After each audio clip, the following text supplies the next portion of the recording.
안녕하세요. 크립토TV입니다. 이번 시간에는 최근에 조정에도 불구하고 스탠다드 차트드, 영국의 가장 큰 은행 중 하나입니다. 그래도 비트코인 올해 연말까지 2억이 넘을 것이다 라고 예측을 했다고 합니다. 한번 살펴보시죠. 최근에 가격이 조금 하락이 있었죠. 이게 하루에 비트코인이 약 8% 정도 하락을 했다고 하는데요. FTX 파산 이후로는 이게 하루 기준 최대 낙폭이라고 합니다.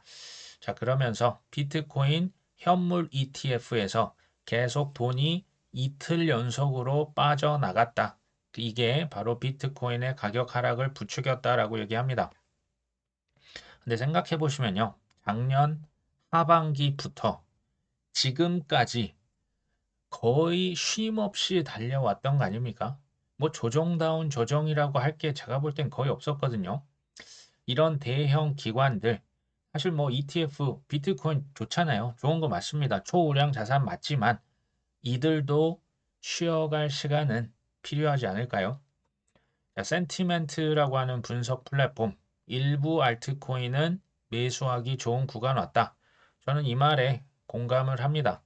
그러면서 어떤 코인을 언급했는데요. 이런 코인은 사실 본인이 적정한 코인, 뭐가 좋은지 직접 검증을 철저히 하신 다음에 분할 매수로 들어가기는 괜찮은 시기다라는 생각이 듭니다. 제가 예전에 시장의 과열 지표를 확인하실 때 MVRV, 이게 마켓 밸류, 리얼라이즈드 밸류 해서 이 비트코인 MVRV Z 스코어를 한번 보실 필요가 있다 말씀을 드렸는데요. 이게 지금 자세히 보시면 지금 3점 정도 되는데요. 이 끝이 살짝 이렇게 꼬리가 내려가 있습니다. 요즘 최근에 가격이 살짝 조정을 받은 게 지금 이 스코어에서도 나타나는 거죠. 하지만 과거의 사이클 피크 그러니까 최소 7점 이상은 넘어야 되는데요. 지금 3점이라고 말씀드렸죠. 21년도 7점, 그 전에 2017년도, 2013년도는 이게 다 10점을 기록했었습니다. 아직 갈 길이 멀죠. 제가 이거 이더리움 MBRB Z 스코어가 있더라고요. 제가 이걸 찾아봤는데 이거 유료여서 제가 그냥 슬쩍 봤습니다. 봤는데요. 이더리움은 이 스코어가 지금 1점이 안 됩니다. 1점 밑에 있습니다. 아직 특히 이더리움도 그렇고요. 알트코인들은 갈 길이 엄청 멀구나 라는 걸 사실 느꼈습니다. 크립토컨트 대표가 비트코인 단기 과열 양상이고요. 하지만 고점에 도달하지는 않았다. 그러면서 이제 조정에 대한 얘기를 하는데요. 현재 조정이 진행 중이다. 근데 최대 낙폭을 약 30%까지 얘기를 합니다. 과거 강세장에서 보면 고점 대비해서 20%에서 30% 하락은 정상이다. 사실 맞는 말이거든요. 지금 과거 우리나라 기준, 업비트 기준으로 최고점이 1억 500만 원 정도까지 갔었습니다. 그거 대비해서 20% 떨어지면요. 비트코인이 8,400만 원까지 떨어진다는 얘기고요. 고점 대비 30%까지 떨어진다. 7,400만 원까지 갈 수 있다라는 얘기가 됩니다. 지금 그 정도까지 아직까지는 떨어지진 않았지만 한여름에 소낙비 내릴 수 있지 않습니까? 이게 너무 뜨거워지면 한번 확 식었다가 또 다시 올라가겠죠. 쫄지 말자라는 말씀을 드려봅니다. 자, 콜프콘트 대표 또 한마디 했습니다. 비트코인이 지금 상승 사이클 한 중간쯤 왔다. 라는 얘기를 하거든요. 지금이 상승장의 중간이다. 이거 여기서부터는 사실 저의 개인적인 의견입니다. 좀 참고만 해주시면 될 것 같아요. 저는 지금 상승장의 중간이다. 이 얘기는요. 올해 꼭지가 한번 올 수도 있다는 얘기이기도 합니다. 물론 이제 시장의 과열 상태에 따라서 다를 수 있지만 올해 한번 꼭지, 이거 영어로는 로컬 탑이라고 하거든요. 중간 꼭지를 한번 찍을 수가 있고요.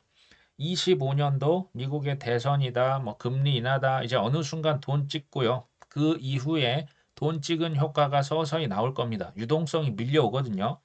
25년에도 한번 꼭지를 더 찍을 수도 있지 않을까. 이제 과거 사례를 한번 보시면요. 2017년에는 비트코인이 2017년 12월 중순에 한번 탑을 한 번 찍었습니다. 그리고 이제 1년 내내 하락장이 왔었고요. 반면 2013년과 2021년은 소위 더블 탑을 찍었습니다. 꼭지를 두 번 찍었다는 얘기죠. 2013년 비트코인 더블 탑 제가 차트를 가져와 봤습니다. 여기에서 한번 아주 급격한 상승을 한번 찍고요. 꼭지를 중간 꼭지를 찍고 이제 푹 그냥 이렇게 냉각이 됐었다가요. 한 번 더 달립니다. 이게 이제 2013년도에 일어났었던 그 차트거든요. 반면 2021년의 더블탑은 다 기억하시죠? 21년 4월 달에 한번 8,200만 원 정도 됐었고요. 그 다음에 2021년 11월 달에 한 8,270만 원을 찍었습니다. 더블탑이죠. 그리고 하락장이 1년 이상 지속이 됐었습니다.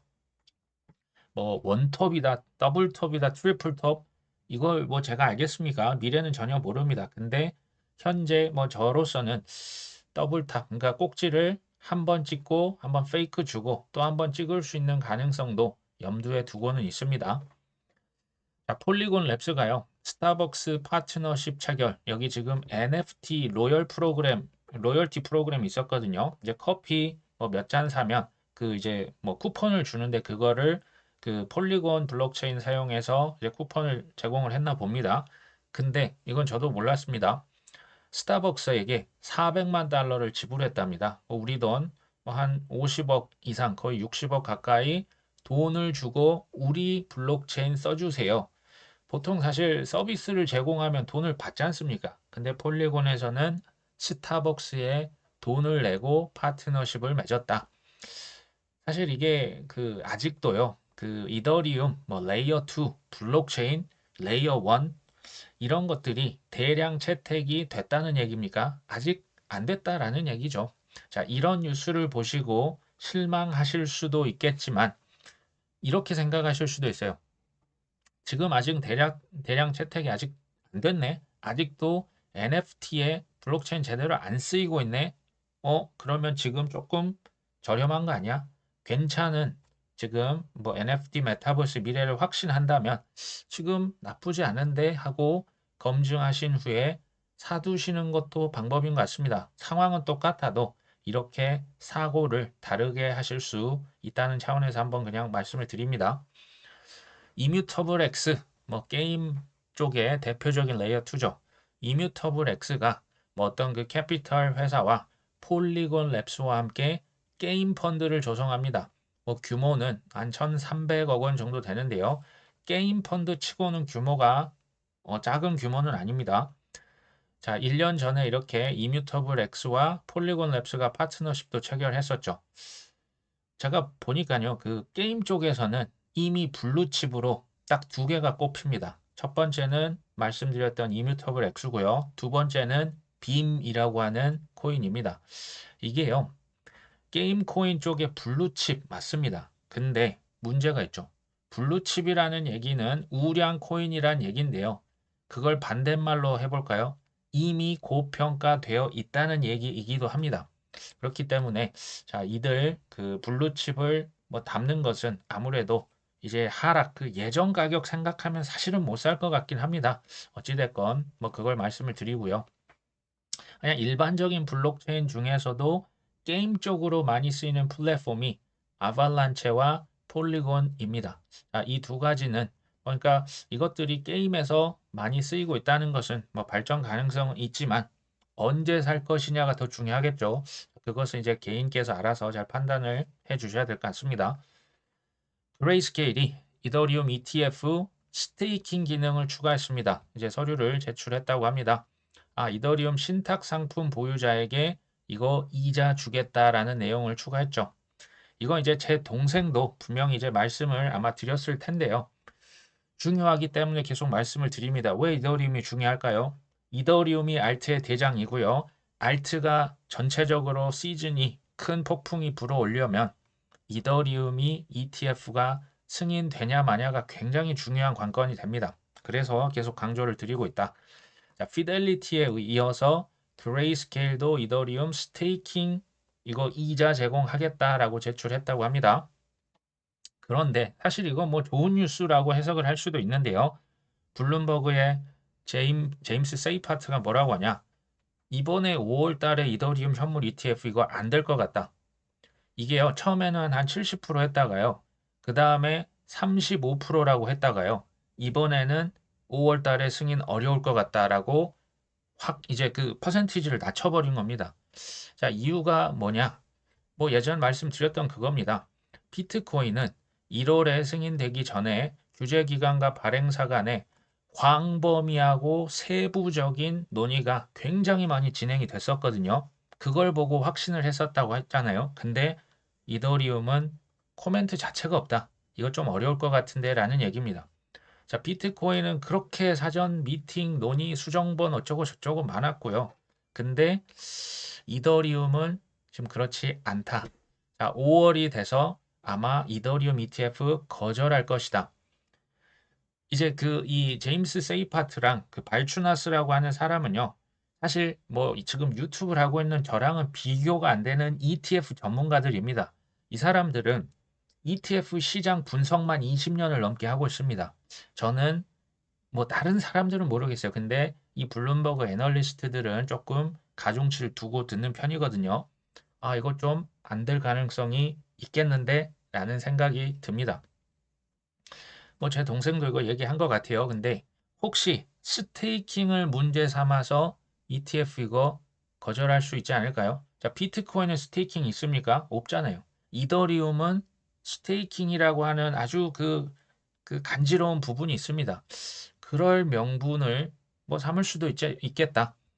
이게 왜 중요하냐면요. 5월 23일 이때 ETF를 만약에 거절한다.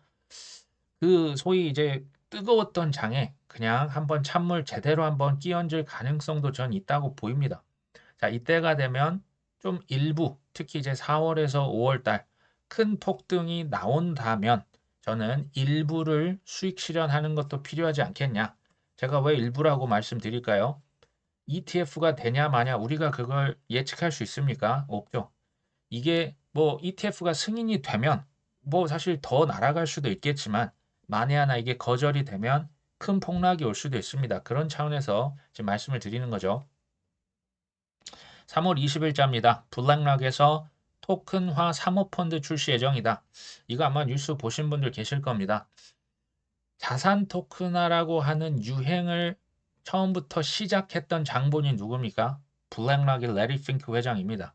근데 그것을 지금 이미 펀드로 판매를 하겠다라고 이미 실행을 하고 있는 겁니다. 이 신청서에 따르면 펀드에 참여하기 위해서 외부 투자자의 최소 투자액은 10만 달러, 우리 돈 1억 3천만 원 이하는 투자조차 못합니다. 뭐 이게 이제 구체적인 출시가 언제 될 거냐 이건 이제 명시가 안 됐고요. 어찌됐건 이거 판매를 할 건데 이 해당 토큰화 자산 펀드는 어디 위에 올려진다? 이더리움 네트워크를 통해서 이미 1억 달러의 USDC 서클의 스테이블 코인을 통해서 자금을 유치했다. 제가 이걸 조금 풀어서 말씀드립니다. 자산 토큰화가 얼마나 무서운 개념이냐면요. 자산이 뭡니까? 주식도 자산이고, 채권도 자산이고, 부동산도 자산이고, 지적 재산권, 나중에 뭐 그냥 토큰으로 할 수 있는 우리의 뭐 음악도 자산이에요. 그러니까 여러 그 광범위 하면요. NFT도 자산이죠. 이런 것들을 다 어디에 올린다고요? 블록체인 위에 올려서 거래하겠다. 자산 운용사는 주로 이런 증권들, 부동산들, 채권들 이런 거를 블록체인으로 사용해서 그 팔겠다라는 얘기입니다. 왜 그럴까요? 말도 안 되게 쌉니다. 이 수수료 그리고 말이 안 되게 빨라집니다. 예전에 뭐 5일, 10일 저도 이제 해외 송금 해보면 심지어 3주도 걸리더라고요. 이거는 그리고 이제 수수료도 어마어마하게 비쌉니다. 그리고 엄청난 효용을 제공하겠죠. 이 블랙락에게도 그렇고요. 그 고객에게도 말도 안 되는 혁명적인 혜택을 제공합니다. 이거 안 갈까요? 이거 확정된 미래입니다. 이거를 어디에다 올린다고요? 주식을 어디 위에 올립니까? 채권을 어디 위에 올립니까? 심지어 부동산도 쪼개서 어디 위에 올립니까? 블록체인 위. 그 블록체인이 뭐다? 이더리움이라고요. 이더리움 위에 전 세계 자산을 지금 올리는 광경을 지금 보고 계십니다. 자, 그러면 여기서 제가 질문을 드릴 수 있죠. 이더리움만 사용할까요? 정답은 저는 노라고 생각합니다. 향후 이더리움 이거 느리고 비싸서 이거 쓸 수 있습니까? 제가 볼 때 이거 못 써요. 그러면 레이어 2 쓸 수 있습니다. 그리고 솔라나 엄청 빠르고 싸거든요. 아발란체, 알고랜드, 니어 프로토콜, 뭐 헤데라는 이제 CBDC나 스테이블 코인 쪽에서 많이 쓸 거거든요. 이거 외에도요. 이 레이어 1, 2를 많이 사용을 할 겁니다. 특히 어떤 코인들을 많이 쓸 것이냐. 이건 저의 어떤 예측이죠. 특히 서클이라고 하는 USDC 스테이블 코인 발행사. 이거 블랙락이요. 이거 뭐 한 4천억, 5천억 이상 투자를 해놨습니다. 피델리티도 마찬가지죠. 이 서클이 이더리움 위에만 발행됐습니까? 그 USDC가 이더리움 위에만 론칭됐습니까? 아닙니다. 아까 말씀드렸던 솔라나, 뭐 레이어 2, 뭐 아발란체, 알고랜드, 니어 프로토콜 이런데 스테이블 코인을 다 이제 분산시켜 놨어요. 이더리움만 사용하는 게 아닙니다. 서클에서 스테이블 코인을 발행해 놓은 그 레이어 1, 그 레이어 2가 아무래도 나중에 자산 토큰화에 쓰일 가능성이 많죠. 처음에는 이더리움부터 시작을 할 겁니다. 골드만삭스 가만히 있을 수 없죠. 암호화폐 파산 기업의 부실 채권 투자를 검토하겠다. 이 파산 기업이 뭔지 사실 이게 지금 그 구체적인 명칭은 나오진 않았거든요. 근데 지금 부실 채권 투자를 검토하고 있다. 뭐 혹시 압니까? 이게 FTX일 수도 있고요. 뭐 제네시스일 수도 있습니다. 뭐 나중에 심지어 그레이스케일이 될 수도 있고요. 어찌 됐건 과거에는 뭐 개인들이 주도를 했지만 지금은 기관들이 많이 들어왔다. 이제 우리는 토큰화 분야에서 충분한 기회를 보고 있으며 향후 기대가 크다. 여기서도 지금 자산 토큰화 얘기를 하는 겁니다. 이게 뭐다? 확정된 미래다. 한번 상상을 해 보십시오. 전 세계 주식과 채권과 모든 증권, 부동산이 블록체인 위에 들어온다. 그럼 그 블록체인 플랫폼은 얼마나 많이 쓰인다는 얘기입니까? 사실 이게 코인 가격의 상승과 저는 이게 어떻게 무관하겠습니까? 자, 비트코인과 이더리움 그리고 아까 그 이제 뭐 서클이 발행되는 그 레이어 1, 2 우량 플랫폼들 저는 사둘 필요가 있지 않을까요? 라는 생각이 듭니다. 스탠다드 차터드 산하의 조디아 커스터디 뭐 자회사입니다. 자, 여기 코인 관련 회사가 토큰넷이라고 하는 것과 협업을 해서 디지털 자산 대출 솔루션을 출시한다. 사실 이거 어마어마한 얘기거든요. 해당 솔루션은 디지털 자산 담보를 콜드 스토리지, 이제 그 지갑 안전한 곳에 보관하며 실시간 거래를 제공한다. 스탠다드 차터드가 2016년도 리플에 전략적 투자를 했던 거 혹시 아십니까? 이제 예전부터 보신 분들은 제가 여러 번 그 계약서를 보여드렸었죠.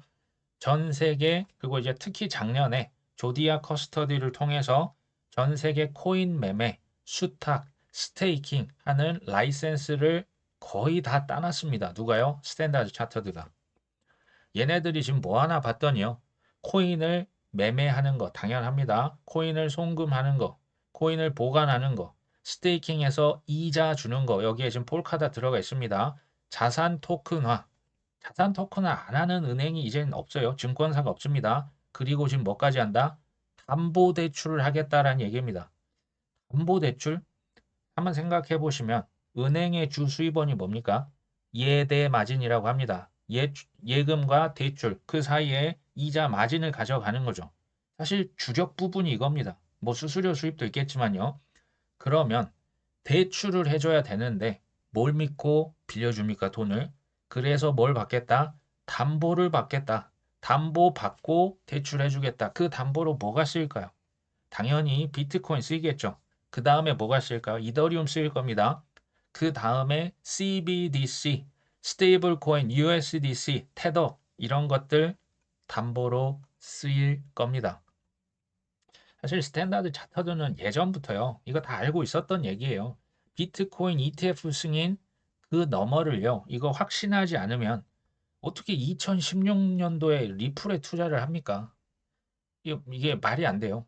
자, 지금 놀라셔야 될 부분은 좀 뭐 비트코인이 뭐 1억이 넘었다, 뭐 10%가 떨어졌다 이게 아니고요. 이 지금 판을 얼마나 오래 전부터 짜왔다는 이 사실에 소름이 끼쳐셔야 이게 정상입니다. 3월 20일자인데요. 자, 비트코인이 지금 단기 약세죠. 이게 FOMC, 뭐 연준에서 이제 금리 결정 곧 합니다. 이거 앞두고 리스크 오프, 위험한 거 나 싫어하고 하는 그런 정서가 확산된 탓이다. 참 제가 그냥 개인적인 생각은 오버하고 있다. 일희일비하고 있구나. 사실 뭐 지금 3월 달에 연준에서 금리 동결 확률 99% 확정입니다. 근데 이것 가지고 왜 이렇게 위험을 회피할까요? 저는 이해가 사실 잘 안 되거든요. 근데 굳이 한번 설명을 해 보면요. 글로벌 경제가 빚, 부채의 경제죠. 부채로 GDP가 성장하면 뭐 인구가 지금 늘어납니까? 생산성이 높아집니까? 없죠. 그래서 빚으로 다 우리 뭐 살 때 신용카드로 사지 않습니까? 할부로 삽니다. 그래서 투자도 심지어 빚으로 하죠. 그만큼 금리에 민감할 수밖에 없죠. 이걸 좀 근데 반대로 얘기해 보겠습니다. 지금 투자를 하시는데 사업을 하시는데 지금 빚이 없다. 나 빚 없어. 그러면요. 그러거나 말거나 바이 더 딥 하시고 그냥 코인 산 거 전부 하시면 됩니다. 빚이 없는데 무슨 연준 파월 의장 입만 쳐다보고 있겠습니까? 이제는 상승 사이클이 됐다라고 하는 건요. 금리 인하는 사실 확정이죠. 이 뭐 타이밍이 뭐 몇 개월 뒤로 간다 해서 지금 이제 환율도 다시 올라가고 있는 거거든요. 확정된 거는 금리 인하할 거고 돈을 다시 찍어낼 거고 화폐 가치는 절하가 됩니다. 반대로 말하면 자산 가격은 상승할 게 이미 확정적입니다. 그렇다고 수직선으로 올라가는 게 아니라는 건 다 이제 알고 계시겠죠. 월가에 투자은행이 있습니다. 그 번스타인. 여기는 저는 괜찮아요. 여기는 거품이 많이 없고요. 되게 그냥 균형 잡힌 의견을 잘 제시합니다. 이번에 비트코인 조정 일시적이다. 저점 매수의 기회다. 라고 얘기를 했습니다. 조정은 일시적이고 건전하며 반감기 앞두고 저점 매수 기회가 될 것이다. 반감기 전에 추가 조정이 발생할 수 있고 그 후에 강세가 회복될 것이다. 내년은 비트코인 15만 달러, 우리 돈 2억 원까지도 갈 수 있을 것이다. 이게요, 한번 들어보시면 더 이상 이거 뭐 군더더기가 없어요. 지금 저점 매수의 기회고 반감기 전에 추가 조정 나올 수 있죠. 강세장 그 이후에 다시 회복되고 내년에 비트코인 가격도요. 뭐 이렇게 막 오버해서 예측하지 않습니다. 한 2억 정도 될 것 같아. 뭐 괜찮은 뭐 예측 의견인 것 같습니다. 반면에 아까 말씀드렸던 스탠다드 차터드는 비트코인의 올해 연말 목표 가격을 상향시킵니다. 10만 달러에서 15만 달러. 이게 이제 우리 돈 약 1억 4천만 원이라고 했다가 그걸 2억으로 올렸습니다. 연말에 비트코인 2억 갈 것이다. 자, 내년에는 더 가네요. 내년에는 심지어 비트코인이 얼마 간다? 3억 3천만 원까지 갈 것이다. 그리고 조정이 되면 그 조정 가격이 2.7억이 될 것이다 라고 굉장히 그 불리시한 의견이죠. 그러면서 이더리움 ETF 5월 달에 승인이 될 거라고 예측을 하네요. 자, 승인 이후에 그리고 뭐 엄청난 돈, 뭐 450억 달러 얼마입니까? 뭐 거의 50조 원이네요. 자, 이 경우 이더리움은 올해 말에 이제 올해 말 연말이죠. 1,100만 원. 내년은 1,900만 원. 뭐 거의 2천만 원 갈 것 같은데 라고 예측을 했다고 합니다. 저는요. 스탠다드 차터드 얘기는 참고는 하지만요. 그대로 믿지는 않습니다. 과거의 전력이 있죠. 이게 22년 12월 달 가혹했던 크립토 윈터의 정점에서 이런 얘기했던 거 혹시 기억나십니까?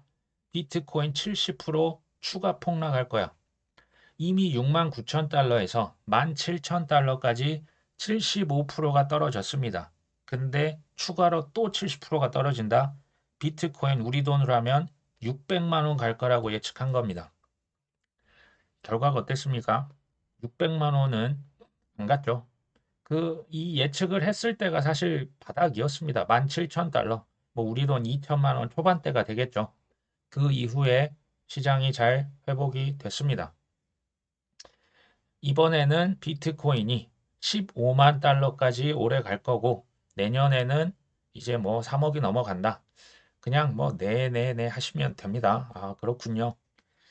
은행과 자산운용사들, 자, 이런 전통 금융에서는 시장의 변동성이,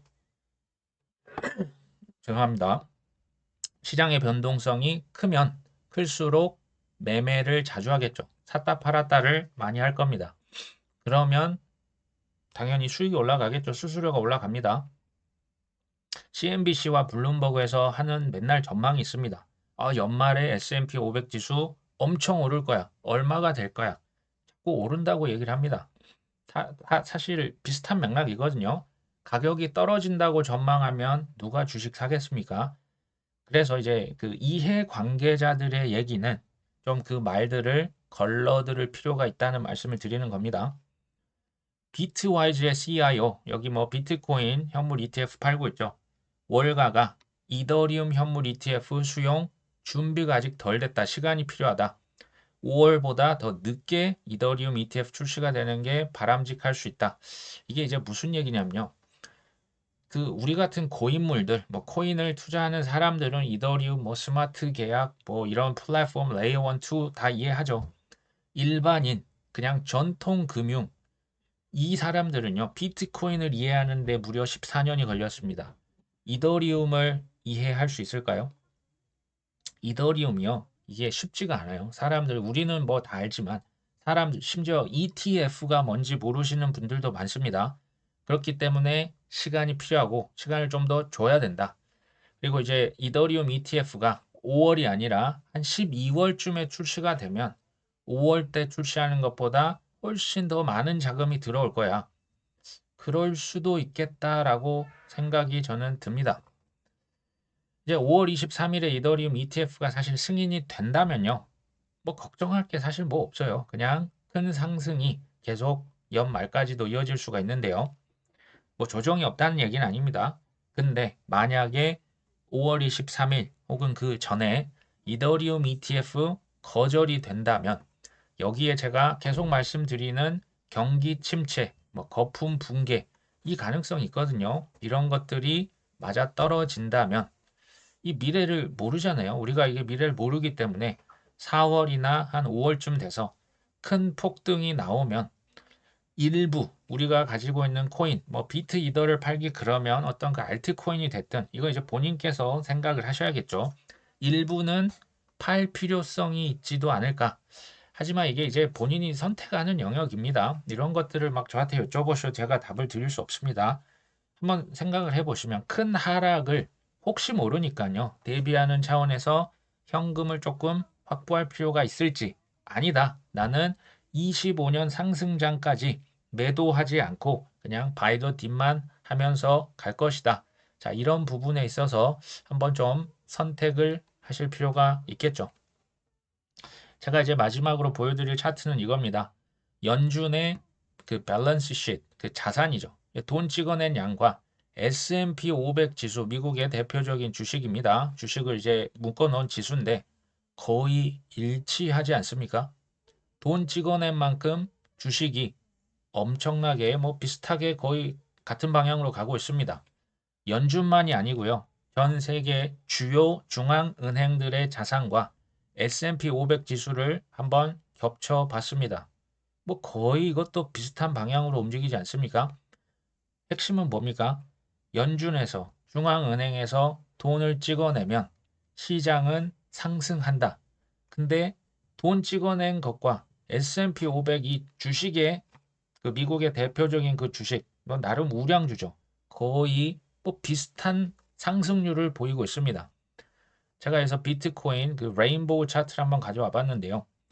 연준의 돈 찍기를 이길 수 있는 유일한 자산 두 개를 고르시오. 라울 팔이 계속 얘기하거든요. 딱 두 개다. 첫 번째는 기술주, 나스닥입니다. 인공지능의 뭐 기술주, 뭐 애플, 뭐 마이크로소프트, 엔비디아 다 나스닥에 들어갑니다. 크립토, 이 나스닥과 크립토만 연준의 돈 찍는 속도를 이길 수 있는 유의한 자산입니다. 근데 그 중에서도 이 수익률이 훨씬 큰 게 뭡니까? 크립토죠. 비트코인 하나만으로 사실 나스닥 다 이길 수 있습니다. 지난 10년간 수익 그 상승률 보면 나오죠. 근데 이걸 또 반대말로 해보면 변동성이 크다는 건 업사이드도 크죠. 근데 다운사이드도 엄청 커질 수 있습니다. 우리가 25년 상승장 보고 있는데 26년, 뭐 이게 25년 말이 될지 26년 넘어갈지 모르지만 그때 하락폭은요, 전 자산을 통틀어서 최악이 될 가능성이 높습니다. 왜 그럴까요? 산이 높았기 때문에 계곡도 당연히 깊어야죠. 이게 당연하다. 그러니까 제가 이제 그 25년 어느 시점 혹은 필요하다면 뭐 ETF가 뭐 거절 그 결정되기 전에 조금이라도 한번 그 일부라도 수익을 가져갈 필요가 있지 않을까. 마음이 불안할 때 있죠. 그럴 때 이제 비트코인의 로그 차트 혹은 이 무지개 차트를 한번 보시면 좋을 것 같아요. 이게 지금 빨간색에 닿으면 이제 과열됐다라고 하는 거거든요. 지금 빨간색에 가려면 아직 한참 남았죠. 이런 것들을 보시면서 좀 마인드 컨트롤한 데 도움이 되실 수 있겠다라는 생각도 듭니다. 오늘 방송은 여기까지 합니다. 끝까지 시청해 주셔서 감사합니다.